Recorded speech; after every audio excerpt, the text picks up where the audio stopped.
So we're going to take a quick look at these drawings. Now I'm not going to draw the rest of it. We'll be able to talk enough about this problem without it. So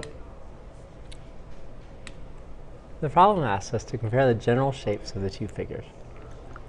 So let's do that first. What can you say about this triangle versus the original? And by the way, this is the image. And this would be called the original. Well, I see that we have a right angle here. We have about a right angle here. And I would generally say that the general shape of these two shapes is roughly the same. I mean, it really does kind of look the same. Obviously, the image is bigger, but the general shape is pretty much the same. Let's compare the lengths of the line segments in the hats and the bodies. And I'm also going to use that to check out the angles. So I'm going to do the lengths and the angles at the same time. So I'm going to select this figure here, maybe. Okay, let's select this one. Okay. And hopefully that didn't move very well. So let's try that again. So I can lock this down, maybe.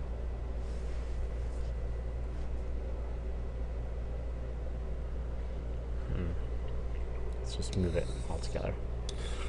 All right. So I'm going to select this whole thing so it'll move together.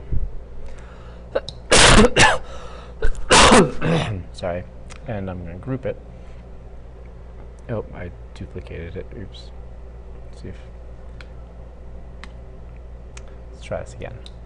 I'm going to select it all, and I'm going to group it, and then I'm going to move it.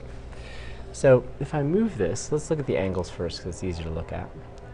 I can see that this angle is the same. I can see that this angle is really close, really close, and this angle is the same. So if we have two angles that are identical, we know this third one is also. That's just bad line drawing by my hand. So we can safely say that these two figures are the same, have the same angles.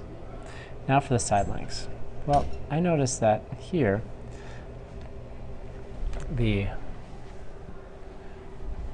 line comes to about here, right? So if I move my thing, it's about 1.5 times bigger. Well, is that the same on all?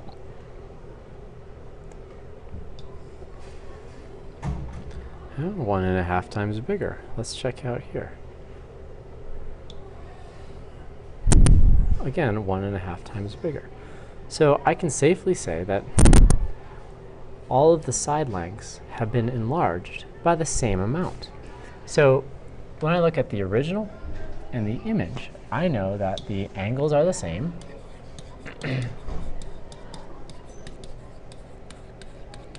I can say that the side lengths, the general shape, that has the same shape.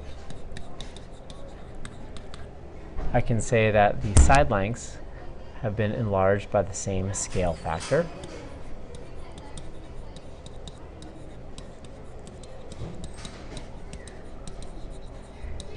And finally, if I was to talk about the perimeter, since it is composed of the sum of all the side lengths, the perimeter will have, again, the same scale factor. And then the last one is the area, and this one's kind of hard to see because I have a scale factor of 1.5. But we're going to learn that the area is going to be the scale factor squared times bigger.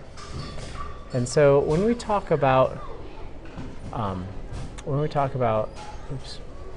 mathematically similar shapes, we're going to know that mathematically similar shapes have the same angles, the same general shape. They have a scale factor that relates corresponding side lengths and perimeter, and that the area is going to be that scale factor squared times bigger.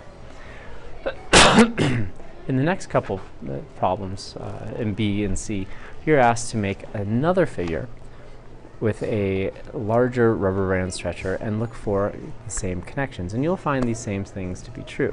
Instead of, in this problem, I had a scale factor of 1.5, most people are having a scale factor of about 2. If you have a longer stretcher, you're going to have a different scale factor.